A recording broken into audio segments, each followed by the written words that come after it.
Bonjour à tous. Baruch Hashem, nous avons terminé déjà dans notre groupe d'études les deux premiers livres des prophètes, donc le Sefer Yoshua, donc le livre de Josué donc sur la conquête de la terre d'Israël, et le deuxième livre sur Shoftim, dans lequel nous évoquons les différents juges qui ont dirigé le peuple juif. Et nous sommes en train d'étudier le livre de Shmuel sur le prophète Samuel. Alors, je voulais partager avec vous un petit Dvar Torah qui va relier les trois livres que nous avons étudiés et que nous étudions actuellement. Alors, premièrement, je voulais d'abord dédicacer et dédier ce cours de Leilou Nishmat Camus Ben Eliaou. Et bien sûr, je voulais remercier tout le monde, tous les participants, et encourager tout le monde à continuer l'étude. Donc, nous allons évoquer ici, dans cette Dvar Torah, un personnage qui nous a accompagnés tout le long de notre étude de ces trois livres-là. C'est un personnage que nous le trouvons aussi dans le Chumash, et c'est un personnage extrêmement très étonnant. C'est le personnage de Eliyahu Hanavi. Alors, quel rapport avec Eliyahu Hanavi et notre étude? C'est qu'en fait, vous le savez que Pinchas c'était le petit-fils de Aaron HaKohen, le fils de Elazar, le petit-fils de Aaron HaKohen. Et Pinchas, la Gemara dit que c'est Eliyahu, c'est Eliyahu Hanavi, c'est l'incarnation de Eliyahu Hanavi, c'est a incarné le personnage de Pinchas. Donc en fait, c'est le même personnage, Pinchas ou Eliyahu. Pinchas, c'est Eliyahu Hanavi.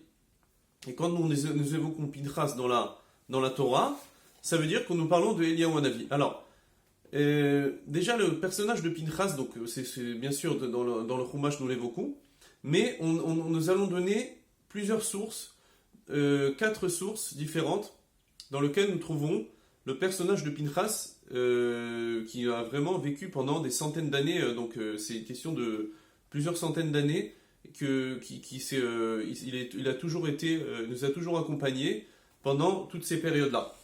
Donc, alors, premièrement, dans la période de la conquête de la terre d'Israël. Alors, vous savez que il y a eu des Meraglim. Donc, Josué a envoyé deux espions. Et ces deux espions-là, c'était Pinchas et Kalev. Et il est écrit au sujet de Pinchas, il est écrit que quand ils sont rentrés dans la ville de Jéricho, ils devaient se cacher parce que les soldats les cherchaient. Et il y avait une femme là-bas qui les a cachés. Et qu'est-ce que le passouk, donc le verset évoque? Qu'elle a caché une personne au singulier. Vatit speno. Elle a caché une personne. Or, ils étaient deux. Alors ici, on dit que Pinchas, Amad velifne veloraou. En fait, Pinchas, il se trouvait là, mais seulement ils n'ont pas vu. Fishaya kemalach. Parce que vous savez, donc, bien sûr, comme Eliyahu Hanavi et Pinchas, c'était un personnage c'était un personnage humain, mais qui avait un pouvoir vraiment de spirituel aussi, qui pouvait disparaître comme un malach. Donc, première source dans laquelle nous évoquons le personnage de Pinchas ben Aaron HaKohen. Deuxième endroit dans lequel nous évoquons ce personnage-là, c'est au sujet au sujet de Déborah. Déborah était une prophétesse, et le Midrash lui dit que malgré que Pinchas se trouvait à cette période-là, pendant cette génération, Akadosh Baruch Hu ne voulait pas que ce soit lui qui dirige le peuple, qui soit le Shofet, qui soit le Navi. Alors le Midrash explique longuement là-bas, c'est dans Yalkut Shimoni, dans le 3e chapitre de Shoftim, dans lequel il évoque donc que Déborah, la prophétesse Déborah, avait une particularité, un srout, pour laquelle il a choisi spécialement Déborah, mais il n'a pas choisi Pinchas. En tout cas, nous voyons nous évoquons ce personnage-là une deuxième fois. Nous évoquons le personnage une troisième fois au sujet de Gid'on. Donc Gid'on était un des personnages qui a réussi à battre une armée énorme. On ne le connaît pas trop, mais il faudrait que vous le voyez. C'est dans le livre des Juges, chapitre 6. Toute l'histoire de Gid'on est évoquée. C'était un personnage extrêmement impressionnant parce il a eu des révélations de Dieu, il a eu, combattu contre une armée extrêmement grande. Rarement on a vu une armée aussi grande dans l'histoire des guerres qui ont été évoquées. Donc en tout cas ici on ramène ici qu'il y a un Navi qui s'est adressé à Gidon. Un Navi. Alors et le Rashi dit, Vaishlach Hashem ish Navi. Hashem a envoyé un prophète. Et c'est qui? Zeha Navi ou Pinchas. Ce prophète-là était Pinchas. Donc nous voyons encore une fois. Donc ça c'est une question, c'est plusieurs centaines d'années, je ne sais pas exactement combien de temps, mais ça s'est fait ça s'étale sur vraiment plusieurs dizaines d'années, si ce n'est pas des centaines d'années. En tout cas, nous voyons encore une fois ce personnage de Pinchas qui est évoqué bien après la conquête de la terre d'Israël, par Yahushua. Donc là on est à déjà deux sources. Troisième source, nous voyons ici, concernant l'histoire de Iftar. Iftar Hagiladi, c'était une personne qui avait fait un vœu pour lequel il avait promis quelque chose à Kadosh Baruch Hu, sans rentrer dans les détails parce que c'est un peu long. Donc c'est dans le chapitre 11 du livre des juges, et dans lequel nous disons que, étant donné que Pinchas ne s'est pas déplacé chez Iftar pour lui enlever, lui annuler son vœu, sur une histoire qui se trouvait là-bas, et la Shekhinah, la présence divine, s'est détachée de lui. En tout cas, ici, nous voyons que nous évoquons encore une fois, bien après l'histoire de Gidon, encore plusieurs dizaines d'années plus tard, le personnage de Pinchas, qui est évoqué, donc, encore une fois, nous le voyons ici. Quatrième fois dans lequel nous trouvons le personnage de Pinchas, alors ça, il faut le trouver dans le livre de Shmuel. On va lire ça dans le livre de Samuel. Mais en fait, dans le livre de Samuel, il évoque une histoire qui s'est passée dans le livre des juges, dans le livre des Shoftim. Alors, l'histoire là-bas, c'était concernant les enfants de Élie, qui se comportaient pas correctement. Et donc, Akadosh Baruch Hu lui a dit, alors au début de base, le travail de Kohen Gadol, donc le Kohen Gadol, c'était le grand prêtre, qui devait travailler et faisait les différents travaux du Beth Amikdash. Et ce poste-là était dédié à la famille de Elazar ben Aaron HaKohen. Donc le fils de Aaron HaKohen et Elazar et ses enfants. Donc Pinchas, entre autres, Pinchas aussi, faisait partie donc c'était le fils de Elazar. Et nous disons que, étant donné que pendant la fin du livre des juges, il y a eu un événement extrêmement grave sur un viol collectif qui s'est produit là-bas. Sans rentrer trop dans les détails aussi, regardez à la fin du livre de Shoftim, donc c'est vers le chapitre 20 et chapitre 19 aussi. Donc nous voyons là-bas qu'il y a eu une histoire extrêmement grave et il y a presque une guerre civile entre le chevet de Binyamin, la tribu de Binyamin et d'autres tribus. Donc, en tout cas, une histoire extrêmement grave. Et il est évoqué ici que, étant donné que Pinchas, qui se trouvait plus ou moins à cette période-là aussi, qui était vivant, il ne s'est pas mobilisé, il n'a pas mobilisé les gens avec lui pour renforcer son entourage, les gens qui se trouvaient dans cette région.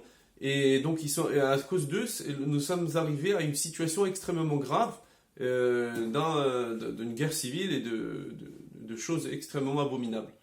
Donc, il est écrit que Akadosh Baruch Hu lui a retiré de la Keuna Gdola, donc le travail de prêtre, de grand prêtre, de cette tribu, parce qu'ils n'ont pas pris au sérieux, ils ne se sont pas engagés à renforcer les gens qui se trouvaient avec eux autour d'eux. Donc nous voyons ici 4 fois, sans évoquer après Eliyahu Hanavi dans le Sefer Melachim que nous n'avons pas encore étudié, mais Eliyahu Hanavi aussi, il est évoqué dans le livre de Melachim, juste après le livre de Samuel. Donc nous voyons ici, c'est un personnage extrêmement important, extrêmement vraiment c'est un personnage qui était très qui nous touche énormément parce que nous parlons aussi du Gilou Eliyahu, nous disons que jusqu'aujourd'hui, et pendant des périodes, toutes les périodes, Eliyahu Hanavi s'est manifesté à différentes personnes, à différentes sadikim, et c'est l'envoyé d'Akadosh Baruch Hu qui est éternel. On dit aussi Tishbe Taretz Kushot Barayot, toutes les questions que nous avons dans la Torah, nous les poserons à Eliyahu Hanavi au temps du Mashiach. Et nous disons aussi que bien sûr que Eliyahu Hanavi, c'est lui qui va annoncer la venue du Mashiach. Alors, il faut savoir que le Ralbag ici pose une question, c'est un commentateur. Il dit pourquoi, si Pinchas c'était un grand personnage, pourquoi il n'a pas dirigé lui-même, en tout cas pendant les périodes qu'il pouvait diriger, et pourquoi il n'a pas dirigé le peuple juif et qu'on a choisi d'autres personnes pour diriger le peuple. Alors il explique qu'en fait, le Pinchas, donc c'est Eliyahu Hanavi, il avait une névoie, mais aussi en même temps un Navi ne reste pas, le Navi doit se retirer un peu aussi, parfois se retirer du monde pour pouvoir avoir la présence divine et ne peut pas rester avec le peuple constamment, rester en contact avec lui, il doit se retirer aussi.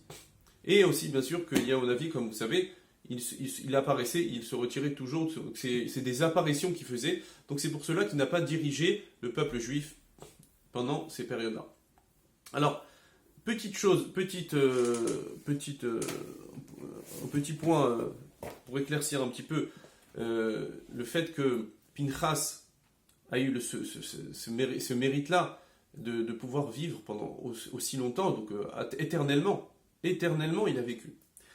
Alors, nous voyons ça concernant, donc dans la paracha de Pinchas, pourquoi il a eu ce srout-là, donc ce mérite-là de vivre longtemps. Alors, il y a marqué là-bas, donc Pinchas, c'est lui qui a été dans la paracha de Pinchas, dans le Sefer Bamidbar, il est écrit que donc Pinchas s'est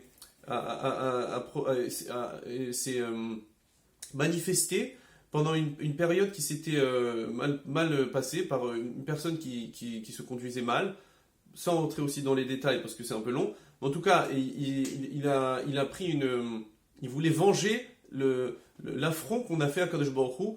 C'est une personne qui a fait un affront à Kadosh Baruch Hu, il s'est vengé contre lui. Bon. Et on dit que Kadosh Baruch Hu lui a donné Ineni Noteno et Beriti Shalom. Et grâce à cette action-là, je lui donnerai une alliance de paix.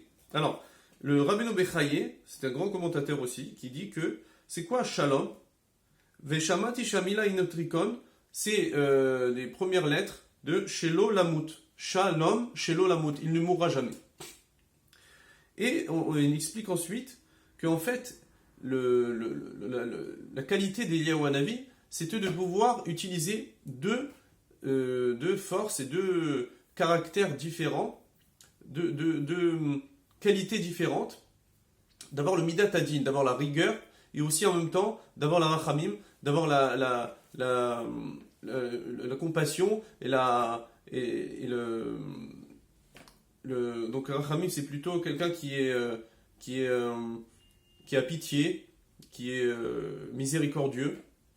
Donc il avait la miséricorde et la rigueur en même temps. Il évoque là-bas plusieurs histoires dans lesquelles nous trouvons la rigueur et aussi la pitié et la miséricorde chez Eliyahu Hanavi. Donc il a su mettre il a su utiliser ces deux qualités-là et les mettre en harmonie, les utiliser en harmonie, et c'est ça qui a fait en sorte que il a eu ce srout-là aussi, de pouvoir utiliser, de pouvoir avoir ce srout-là de vivre longtemps, aussi longtemps. Et donc grâce à ça, il a eu le srout de vivre éternellement et de toujours nous accompagner jusqu'aujourd'hui, depuis son vécu jusqu'à la venue de Mashiach. Et c'est un personnage on peut encore parler longtemps sur ce personnage-là. Bezrat Hashem, que Eliyahu Hanavi se dévoile à nous aussi, avant le Mashiach. Et Bezrat Hashem, qu'on se renforce dans l'étude, et en particulier dans l'étude du livre des prophètes. Bezrat Hashem. Voilà, merci à tous.